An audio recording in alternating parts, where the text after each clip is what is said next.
Many of the big suppliers, or I should say the big apparel firms, including companies like Patagonia or Gap, Nike, have in the past sourced from Xinjiang. But I think one of the real challenges is that apparel supply chains are now so complex that companies don't even necessarily know who all of their suppliers are, or even if they can identify all of the suppliers, it's hard for them to know that the cotton itself, 80% of China's cotton is grown in Xinjiang, whether the cotton itself comes from Xinjiang.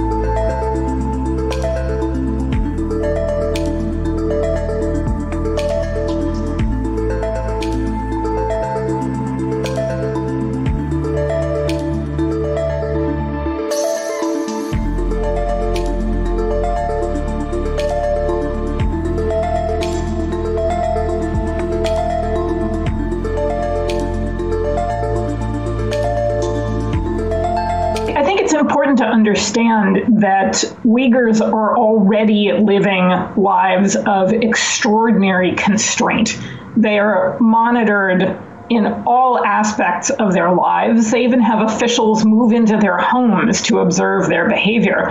And so when they enter into these state-run labor schemes, or they are employed by factories that have close relations with the state, that level of surveillance doesn't go away. And so it's impossible for people to, for example, speak on a factory floor to an independent inspector without fear that something will happen to them and to their family members. They can't necessarily leave the jobs.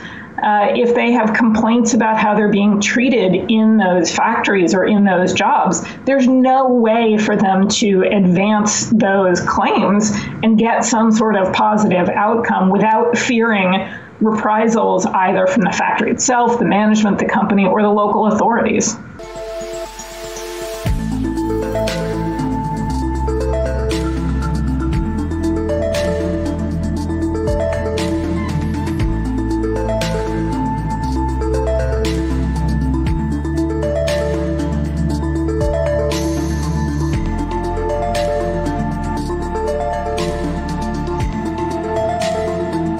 And let me be clear, there have been violent attacks by Uyghurs in the region, but they are very small scale. And while states have an obligation to provide public security, the correct response is not to treat the entire population of the region or of that ethnic community as terrorists when there is literally no evidence to support that claim.